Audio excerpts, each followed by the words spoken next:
Philip Hammond could reveal an improvement in the public finances worth as much as £11 billion when he delivers next week's spring statement, according to analysis of official figures.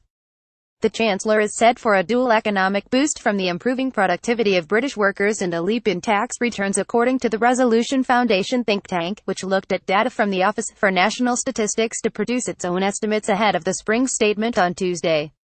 The prospect of a rosier snapshot for the economy comes after a painful downgrade for Hammond from the government's own economic forecaster, the Office for Budget Responsibility, at the November budget. The latest readings on the economy show the country has beaten some of the OBR's gloomier forecasts to give the Chancellor a spring fillip. The Resolution Foundation said a jump in self-assessed tax receipts received by the Treasury had put Britain on course to undershoot the OBR's forecast for the deficit, the difference between government spending and the income from taxes, to reach £49.9 billion this financial year, up from £45.7 billion in the previous 12 months. The latest figures from the ONS show that borrowing for the year to date is at its lowest levels since the financial crisis.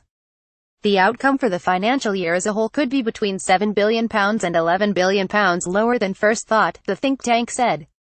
Hammond is also likely to have benefited from two of the strongest quarters for productivity growth in 6 years, amid signs that the measure of economic output per hour of work is finally beginning to improve after a decade of sluggish growth.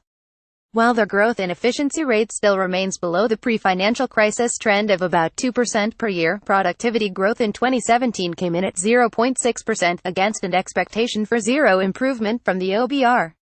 An upswing in the global economy has also boosted economic growth in Britain, amid rising demand for goods and services around the world, helping to offset a slowdown at home sparked by rising inflation after the pound's weakness since the Brexit vote. As a result, GDP growth in 2017 came in at 1.7%, rather than the 1.5% projected by the OBR.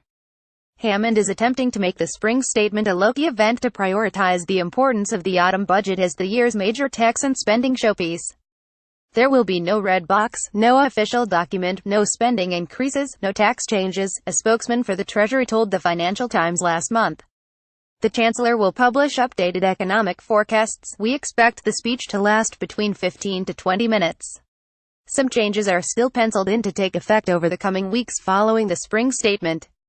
About 11 million families will experience the impact of a freeze on benefits from the 9th of April, although some 1.5 million workers will also see a 4.4% pay rise when the national living wage increases to £7.83 on the 1st of April.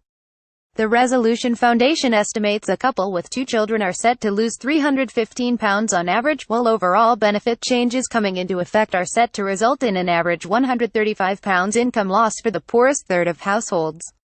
The richest third of households are largely unaffected by the changes. There are still storm clouds on the horizon from Brexit and long-term challenges for improving workers' pay and household living standards, despite the short-term picture of improvement.